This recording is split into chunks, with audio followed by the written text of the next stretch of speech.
Vous écoutez Parole de France, le podcast politique de Cluster 17. Cette émission interroge des Français sur leur parcours de vie et sur les principaux clivages du débat public selon notre méthode de segmentation de la société en 16 groupes homogènes. Pour chacun des épisodes, je suis parti à la rencontre de connaissances, d'amis, de membres de ma famille représentant l'un des 16 clusters. Je leur ai posé les mêmes questions sur les mêmes sujets. Parole de France, une émission produite par Guillaume Tricard pour Cluster 17. Je connais Bernadette depuis toujours. C'est la meilleure amie d'enfance de mon père. Après une longue carrière de commerçante, elle a pris sa retraite il y a quelques années. Bernadette vit avec son mari dans une maison d'un lotissement pavillonnaire à Canet-en-Roussillon, à quelques kilomètres de Perpignan. Bernadette appartient au cluster des anti-Assistana, un groupe marqué par la radicalité, dont les opinions sur de nombreux sujets clivants sont très tranchées. Positionnés à droite, les valeurs du travail et du mérite sont centrales pour les individus de ce cluster et structurent une grande partie de leur vision du monde. Très critiques de la classe politique, ils sont porteurs d'une demande de rupture. En 2017, c'est Marine Le Pen qui était arrivée largement en tête avec 40% des voix, devançant François Fillon qui avait réuni 25% des suffrages au sein de ce groupe. Salut Guillaume. Salut. Alors, Tu veux un café? un thé. Un café, ouais, allez, pourquoi pas. Donc j'aimerais d'abord savoir, en gros, qui tu es, d'où tu viens, où est-ce que tu as grandi, d'où venait ta famille. Je suis née à Sidi Bel Abbès, en Algérie. Donc, je suis rentrée en 1962, j'avais 10 ans. Donc j'ai vécu 10 ans en Algérie, ma petite enfance. Un départ assez traumatisant, comme tous les départs de gens qui ont connu la guerre. Donc c'était la guerre là-bas. Et j'ai embarqué toute seule, puisque en fait, je ne supportais plus, j'avais 10 ans, et chaque fois qu'il y avait une explosion, je me trouvais mal, j'avais les lèvres qui devenaient bleues, les médecins on demande à mes parents de m'expatrier en urgence. Donc je suis rentrée en France avec une colonie de vacances. J'ai atterri à la Louvet, en Ardèche. C'était un choc. Et tes parents ? On restait en Algérie pour préparer le départ, mais ils ont dû me mettre dans un bateau. Et lorsqu'on a embarqué sur le bateau, on a été mitraillés. Donc j'ai grimpé sur le bateau pratiquement à plat ventre pour éviter les balles, avec mon père qui me protégeait. Donc c'était assez chaud. Voilà, ma mère est restée dans la voiture en protégeant mon petit frère. Et mes parents sont repartis avec mon petit frère pour préparer le départ pour la France. Donc toi, tu es ce qu'on appelle une pied noire. Pied noir, tout à fait. Je suis de grands-parents complètement espagnols à 100% des deux côtés. Par contre, mon père est devenu français à l'âge de 20 ans. Il a été, du fait qu'il était né en Algérie. Et du côté de ma mère, comme mon grand-père était né en Algérie, effectivement, il avait la double nationalité. Voilà. Mais il était tous espagnols à la base. Et qu'est-ce qu'ils faisaient tes parents quand vous étiez en Algérie ? Alors, ma mère n'a jamais travaillé et papa, il était au départ mécanicien. Et après, entrepreneur il construisait des routes dans le Sahara. Donc, il a acheté des camions et quand il est rentré en France, il avait 10 camions qu'il a réussi à sauver. Il a pu redémarrer très vite en France. Là, il a fait des autoroutes et des aérodromes. Et donc là, on a atterri à Pau par le plus grand des hasards. Mon grand-père était cuisinier chez les CRS. Il avait été muté à Pau. Et comme les familles pieds noirs, on se regroupe toujours, on essaye de se regrouper. On s'est retrouvés à Pau. C'est une question que je pose toujours pendant les entretiens, justement, c'est ton sentiment d'appartenance. Je me sens française, ah oui, ça vraiment. Quand je vais en Australie, puisque mon fils maintenant est australien aussi, quand je vais en Australie, je dis pas je suis pied noir ou mes grands-parents étaient espagnols, non, je suis française. Ah oui, non. Il y a des gens qui me disent des fois qu'ils se sentent européens. Est-ce que toi ça te parle ou pas spécialement ? Oui et non. Oui, quand l'Europe a été créée, je trouvais que c'était magnifique. Mais je crois que la base, elle est pas bonne, quoi. Donc, quand je vais en Hollande, je me sens pas européenne. Je me sens pas hollandaise, je me sens française en Hollande.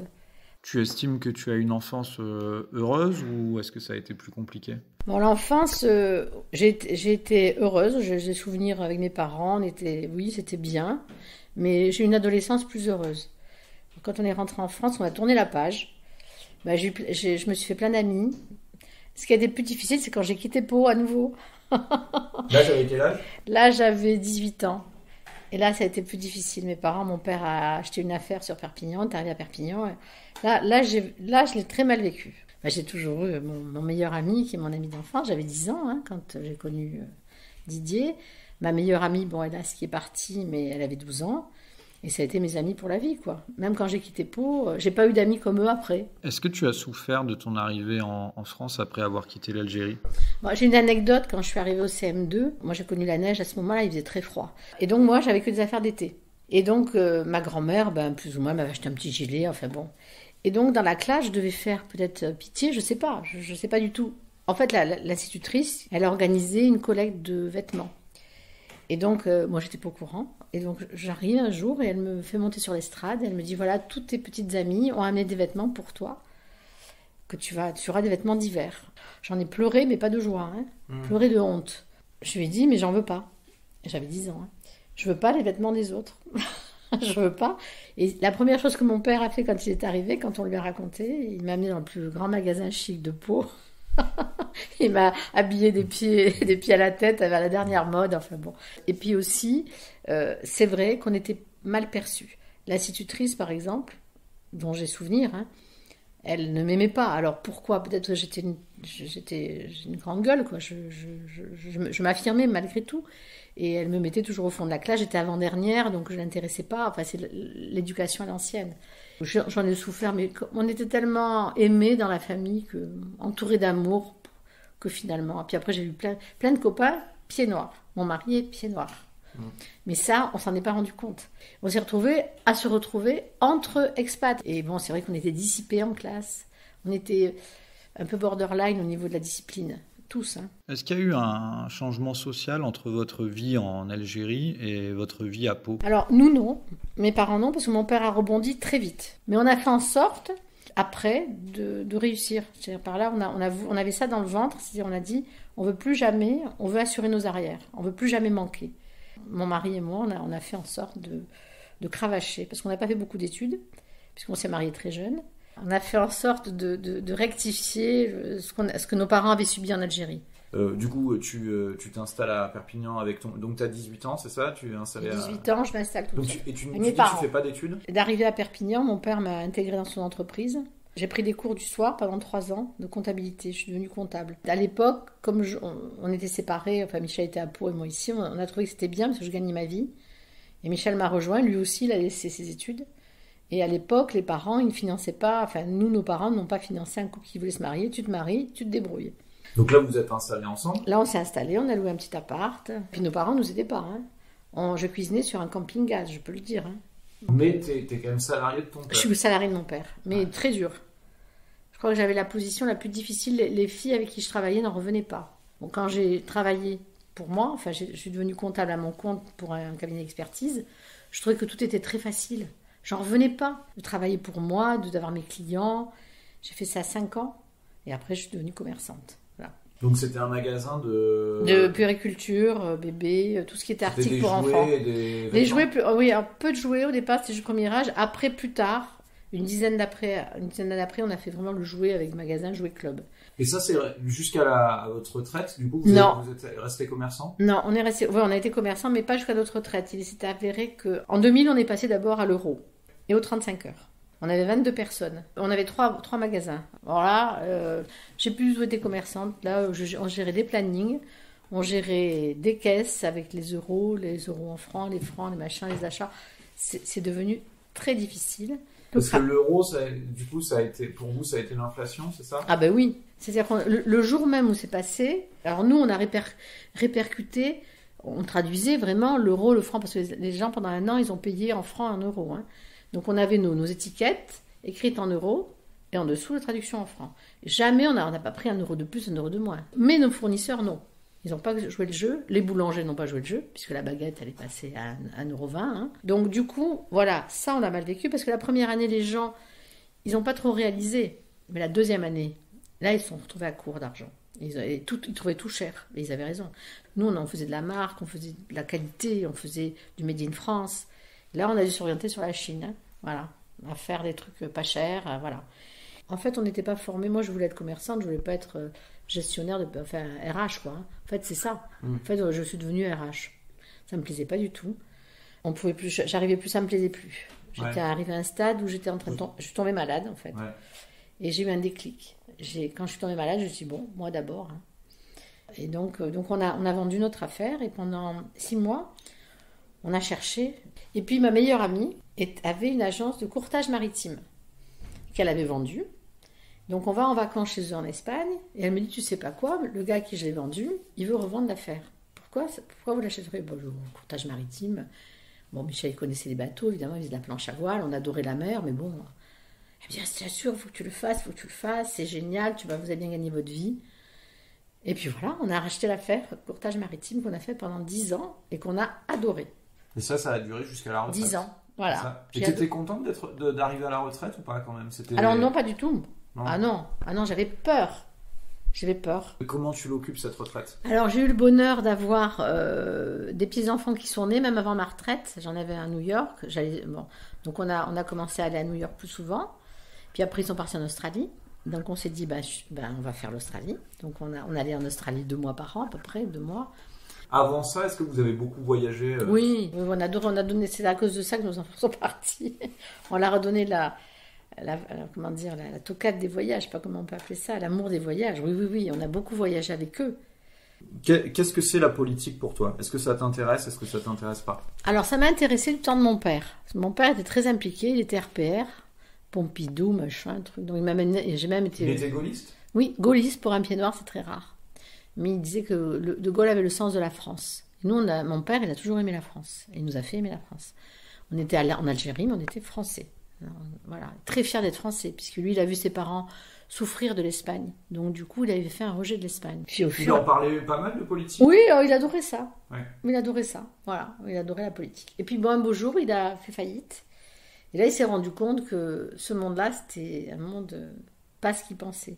Il avait plein d'amis dans la politique, ils lui ont tourné le dos du jour au lendemain. Et donc à partir de là, lui, il s'est éloigné de la politique. Et toi? Et moi, ça m'intéressait moyen. J'ai jamais fait partie d'aucun parti. Et donc, non plus. Mais j'étais toujours à droite quand même. Et tu as toujours voté? Ah oui, je votais. À toutes les élections? Sauf maintenant, je ne voterai plus. Mais juste... Toujours voté. Tu as toujours voté? Toujours voté. Est-ce qu'il y a des gens pour qui tu as aimé voter, qui t'ont... J'ai aimé voter Chirac. Je trouvais que c'était un grand bonhomme. Quand Mitterrand arrive au pouvoir en 81... Ah, c'est la catastrophe. Alors, ma meilleure amie était mitterrandienne, on va dire. Hein. Et donc, elle buvait le champagne, tu vois, en face. Elle habitait à la maison en face de moi. Et moi, non, je ne pouvais pas avaler une goutte. Non. Et pourtant, qu'est-ce qu'on a découvert sous 14 ans de Mitterrand? Qu'on n'avait jamais aussi bien vécu. Nous, en tant que commerçants, il nous a vachement aidés. Pendant 14 ans, c'était l'âge d'or. J'ai l'impression que les gens vivaient beaucoup mieux que maintenant. Il y avait moins de pauvreté, puisqu'il a fait partager aux gens, je sais pas. Le clivage gauche-droite, ça te parle, toi? Non, c'est fini, là. Mais toi, tu te considères... Moi, je considère, par exemple, j'ai adhéré au parti du Pourrignan, Debout la France. Mais je regrette, parce que finalement, je vois qu'il ne fait pas grand-chose, que personne ne fait rien. Tu sais, il y a des gens qui sont plutôt pro-système, anti-système, donc toi, tu peux te revendiquer anti-système. Ah oui, actuellement, oui. Ah, complètement. Mais alors, bon, je sais que je ne fais pas l'unanimité dans ma famille. Hein. Mais tu penses que ça a changé quand, dans ta pensée? Je dirais le confinement. Ah ouais? Ah oui. En fait, j'ai pris conscience de qui était Macron, déjà. Bon, je l'aimais pas déjà, j'ai pas voté. J'ai voté blanc aux dernières élections, je le dis. Bon, on va en parler après. Donc, voilà, mais bon, quand j'ai réalisé qui était Macron, j'ai vu que il se prenait pour un chef de guerre, mais il m'a fait peur. Et là, par exemple, la crise ukrainienne? Moi, je prends le contre-pied. Je détestais Poutine, je me disais que c'était un fou, mais je me dis que l'Ukraine, quand je vois tout ce qui s'est passé en Ukraine, avec le Donbass notamment, et qu'on n'a pas du tout parlé du Donbass. Donc en fait, les médias, je fais anti-média aussi maintenant, enfin les médias mainstream, les médias nous donnent une règle à suivre. C'est-à-dire on nous dit il faut se vacciner, on nous dit il faut être pour l'Ukraine, et non. Comment tu t'informes alors? Par la résistance, c'est les médias alternatifs, on dit. Hein, ah, tu veux dire c'est des médias en ligne? Ah oui, parce que autrement, il n'y a pas de médias à la télé, il n'y en a aucun. Ah si, alors il n'y a pas les chaînes d'infos Ah pas du tout. Ah ça, je boycotte depuis... Si j'écoute Sud Radio, André Berkoff. Ouais, d'accord. Et donc tu disais, tu as adhéré au parti de Dupont-Aignan? Oui, il y a 6 mois. Parce qu'il avait besoin de sous, il a lancé un appel qu'il n'allait pas pouvoir se présenter si nanana. Je dis bon, j'ai adhéré au parti, mais ils m'ont jamais écrit, ils m'ont jamais... Mais du coup, tu vas pas voter pour lui? Non. Et pourquoi alors? Je voterai pas parce que, en fait, il y a Big Pharma qui m'a fait changer d'avis. J'ai découvert un grand mensonge au niveau des vaccins et ça m'a tellement choquée. Je me suis dit qu'aucun homme politique ne se soit positionné. Mais Dupont-Aignan, justement, il est assez... Oui, mais il n'a pas dit la vérité, quoi. Voilà. Il n'a pas osé. Il n'y en a aucun qui s'est positionné. Donc moi...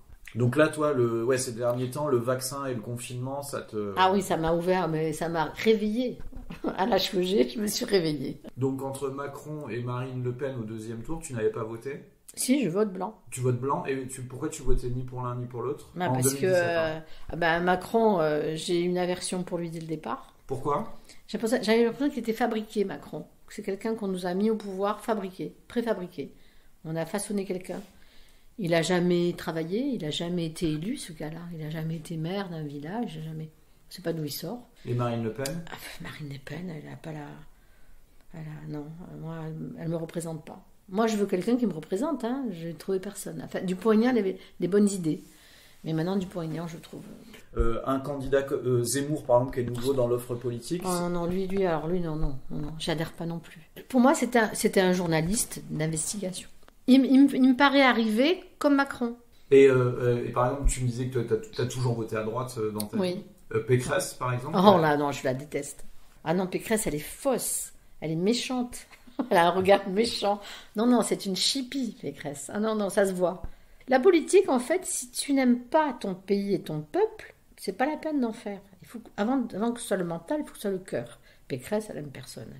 Et de l'autre côté, donc des candidats Mélenchon, par exemple. Alors Mélenchon, j'aime bien parce qu'il a un côté grande gueule, il dit souvent des vérités, mais j'arrive pas à le cerner.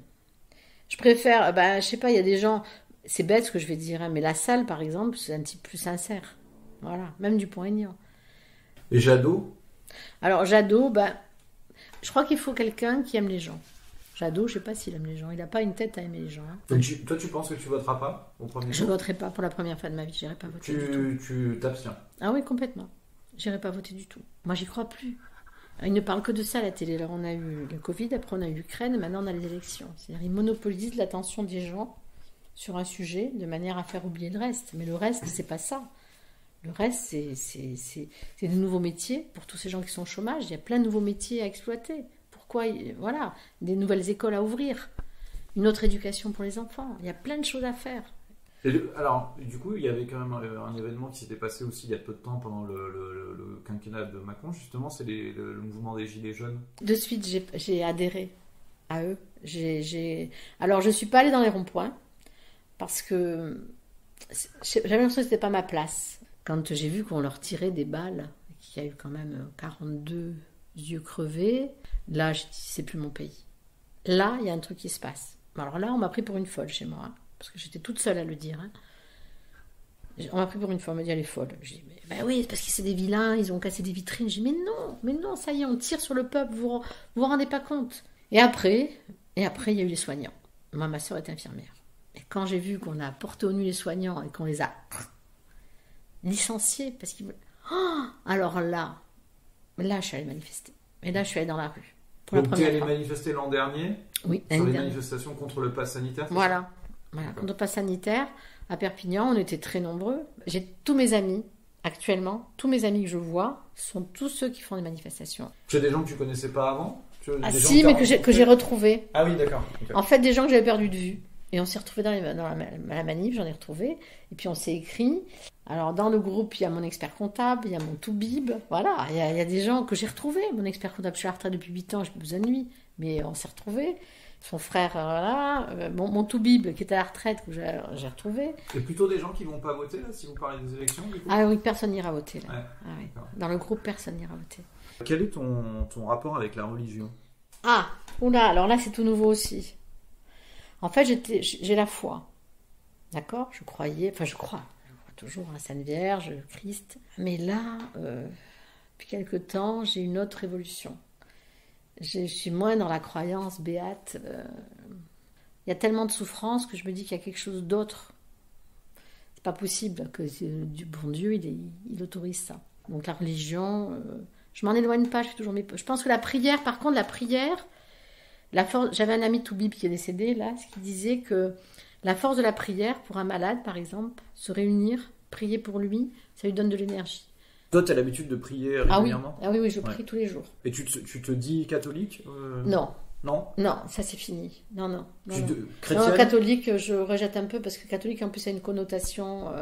Chrétienne. Oui, chrétienne, oui, on va dire chrétienne. Mais je suis plutôt universelle. Je suis bouddhiste, je suis même musulmane. Allah, je respecte. Moi, tout ça, je trouve que c'est bien. On a certainement des gens qui sont venus sur terre pour nous aider. Voilà, je crois plus à ça. Il y a une des religions dont on parle principalement plus que les autres, c'est l'islam. Qu'est-ce que tu en penses, toi, de l'islam? Du moment que c'est pas dominé par des directives d'un côté comme de l'autre. L'islam, quand il y a des fous qui s'en emparent, c'est sûr que non. Mais l'islam, moi j'ai des amis qui pratiquent la religion musulmane, mais s'ils veulent mettre le voile, ils le mettent. Moi, ça me gêne pas du tout. À partir du moment où on te l'impose dans la famille, là c'est différent. Si le frère l'impose et qu'elle n'a pas envie de le mettre, ça aussi j'ai connu, ça, là je suis pas d'accord. Voilà. En fait, ce qu'il faut, c'est être libre. On est né libre. Il faut qu'on continue à l'être. Alors la religion musulmane, moi j'ai rien à... Non. Alors quand je pense qu'ils ont fait porter le chapeau des attentats, tout ça, j'y crois pas du tout. Donc je me dis qu'on est peut-être manipulé. Hein. Donc moi je crois pas du tout aux musulmans qui vont tuer les Français. Hein. Je crois pas du tout à ça. Donc par exemple, quand des candidats comme Zemmour parlent quand même beaucoup du problème de l'immigration. L'immigration, c'est différent. Alors l'immigration, ça j'avoue que moi j'ai un chagrin immense quand je vois tous ces gens arriver et qu'on rejette. Hein. Mais on a peur aussi, parce que j'ai lu un réfugié afghan qui a fait des attouchements sur une petite jeune dans le métro, c'est dans le Midi Libre. Hein. La gamine avait 12 ans, et bon, le papa a réussi à remonter la filière. Alors c'est sûr, c'est des gens qui arrivent qui sont paumés. Là, j'avoue que là, je ne sais pas comment il faudrait qu'on le gère, ça. Nous, on est arrivés d'Algérie, on a été traités comme des immigrés, hein, très très mal. Je me dis, ces gens-là, quand ils arrivent, bon... Les Ukrainiens, je suis très choquée de l'accueil des Ukrainiens. On leur met des appartements à toute disposition, mais ils ont de la chance. En fait, l'immigration, ils s'en servent comme cheval de bataille. L'immigration, les gens, ils arrivent, s'il y a du boulot, ils s'intègrent. Donc quand tu as Zemmour qui dit qu'il faut l'immigration zéro, par exemple... Bah non, moi je suis pas d'accord. Ah non, moi je suis pas d'accord. Par contre, je veux l'immigration familiale. Je veux une immigration regroupée. Je comprends pas qu'il y ait des hommes qui arrivent. Ça, par contre, ça me gêne un peu. Je comprends pas. Sur la question de l'écologie, est-ce que tu te sens écolo ou pas vraiment? Oui, maintenant, oui, j'ai envie de sauver la planète comme tout le monde. Là. Mes petits-enfants, ils sont très impliqués. On fait on jette le carton, mais ça suffit pas. Je crois qu'il y a l'écologie, pour la traiter, il faut qu'elle soit traitée de la base. Il faut écouter les agriculteurs, enfin pas les agriculteurs, il faut écouter les chercheurs. Les chercheurs, ils gagnent un salaire de misère. C'est des gens fabuleux. Je le sais puisque j'en fréquente. Donc je le sais. Ces gens-là, ils pondent des rapports fabuleux. Et c'est jeté dans la cheminée. La question du nucléaire, par exemple, elle t'intéresse? Franchement, je sais pas. Il y a le côté dangereux du nucléaire qui fait peur. Est-ce que ça pollue beaucoup? Plus que le reste? On a besoin d'électricité. Ou alors est-ce qu'on peut faire d'autres formes d'électricité? Je sais pas ce qu'il y a. Je suis très panneau solaire, par exemple. Je crois qu'il faudrait qu'on capte davantage tout ce qu'on a autour. Le vent, les éoliennes, mais il paraît que les éoliennes polluent. Donc j'avoue que c'est difficile. Hein. Alors, la question des impôts, je voulais te demander ce que tu en pensais. Est-ce que tu trouves que l'impôt est plutôt juste, plutôt injuste? L'impôt, moi je suis d'accord pour payer les impôts, mais c'est l'utilisation qu'ils en font. On ne sait pas où ça va. En fait, ils s'engraissent. Quand tu vois les salaires des sénateurs, des députés, ils sont traités comme des rois. Moi, les impôts, ok, on partage comme il faut. Moi, mes impôts, j'aimerais savoir où ils vont. Par exemple, je pourrais décider que j'ai une famille à côté de chez moi qui ne peut pas payer son loyer ce mois-ci, ou des enfants qui ont besoin de cours particuliers. C'est comme ça que je vois la répartition des impôts, que je puisse en disposer au moins de 50%. Voilà, et ça, non, rien du tout, on sait pas où ça va, vas-y, tu payes. Et ils se font leur petite magouille. C'est toujours les mêmes qui sont là, parce que les sénateurs, ils sont là, ils ont 80 ans, ils ont 90 ans. Ah, non, ça suffit, là. Et dans l'autre sens, par exemple, tu sais, les mesures, les allocations logement, le RSA... Moi, je pense qu'on n'en aurait pas besoin si on refondait le système, s'il y avait plus de travail. On n'aurait pas besoin de toutes ces aides. Alors, je ne dis pas que c'est mal, toutes ces aides, elles sont mal réparties, là aussi. Il y a aussi des injustices de côté, c'est mal étudié, on donne l'argent sans savoir où ça va. Il y a des familles qui en ont besoin et qui n'en ont pas, il y a des familles qui n'en ont pas besoin et qui en ont. Par exemple, tout à l'heure, tu me parlais quand on revenait sur ton parcours de vie, là, sur l'entreprise, le passage des 35 heures. Aujourd'hui, par exemple, tu dirais il faudrait supprimer, ou on laisse ou... Moi, j'en ai souffert, parce que j'ai dû travailler plus. Mes employés étaient contents. Ils étaient très contents. Mais mon entreprise a été mise en difficulté quand même, hein, par les 35 heures. C'est ça parce qu'en fait, il fallait embaucher. Mais on n'avait pas les moyens. On n'avait pas les moyens. On est écrasé de taxes. Un commerce, tu payes une taxe pour ton enseigne. On te mesure l'enseigne tous les ans, parce que tu ne l'as pas allongée. Tu payes une taxe pour tout. Tu as la taxe professionnelle qui est... Oh, quand je la voyais arriver, mon Dieu, moi, c'était du 50 à 100 000 euros. Hein. Je te parle pas, c'était pas un petit truc. Hein. Pour une petite entreprise, on était que 22 personnes. Donc, ce que je donnais à l'État, je ne peux pas le donner à mes employés. Hein, de toute façon. Après, tu avais l'URSSAF. Un second truc qui te pompe. Tu vois? Voilà. Et ça, c'est pas bon. Tout ça, il faut... Ça fait partie du système. Hein. Sur l'âge de la retraite, là c'est un sujet... Mélenchon lui dit qu'il faut que les gens partent à la retraite à 60 ans s'ils le veulent. Ensuite, tu en as d'autres qui disent... Macron qui dit il faut déplacer parce qu'il faut qu'on travaille plus longtemps pour payer les retraites des plus âgés. Qu'est-ce que tu penses de ce sujet-là, toi? Moi, je suis partie à 62 ans. Là, je travaillais assise. C'est très agréable. Je serais bien restée jusqu'à 65. En Australie, la belle famille de ma belle-fille avait une entreprise de fleurs. Et ils ont travaillé jusqu'à 75 ans. Voilà. Mais ils ont choisi. Et ça leur faisait plus de sous, parce que quand tu arrives à la retraite, tu as une baisse conséquente de tes revenus. Alors, si tu penses que dans ton travail, tu t'éclates et que tu as envie de continuer à travailler, travaille. Mais les jeunes, moi, c'est les jeunes qui sont au chômage qui m'inquiètent. C'est pas la retraite qu'on rallonge. Ils vont rallonger la retraite, mais ça fait du chômage en plus. Enfin, je sais pas. Ces jeunes, peut-être qu'il faudrait leur laisser la place. Est-ce que si demain il y avait un référendum sur la sortie de l'Union européenne, tu y serais favorable ou défavorable? Non, il faut une refonte de l'Europe. Je ne suis pas contre l'Europe. Hein. Il faut une refonte du système, là aussi. Je ne veux plus tous ces gens-là qui sont en Commission européenne à Strasbourg, à Bruxelles, qui se prennent pour les rois du monde. Fini, ça, il ne faut plus, ça. Est-ce que tu penses qu'il faut améliorer le système tel qu'il est, ou est-ce que tu penses qu'il faut le changer radicalement? À changer radicalement, oh, non. Non, c'est fini. Améliorer, c'est fini. Non, j'y crois plus du tout. Quand tu as répondu à notre test, tu es arrivé dans un groupe qui s'appelle les anti-assistana. Est-ce que ça te parle ou pas spécialement? Oui, bien sûr. Là, je suis d'accord. Moi, je dis qu'on n'a pas besoin d'être assisté. Et là, on demande à Dieu le Père, qui est Macron actuellement, de nous assister. Mais on n'a pas besoin de lui. Ma vie, je l'ai faite toute seule. Je n'ai pas eu besoin, pour faire mes enfants, de demander l'autorisation. Voilà, donc je veux dire que ni pour me marier. Donc pour le travail, je me suis débrouillée. Pourquoi il faut que je paye des gens qui ne font rien? Je suis d'accord pour donner de l'argent, mais je te dis encore une fois, la répartition équitable que je décide moi. Bon, merci. Oui, merci. Écoute, c'était un plaisir. Merci. C'était un plaisir, tu as posé des questions intéressantes. Ça fait du bien en plus.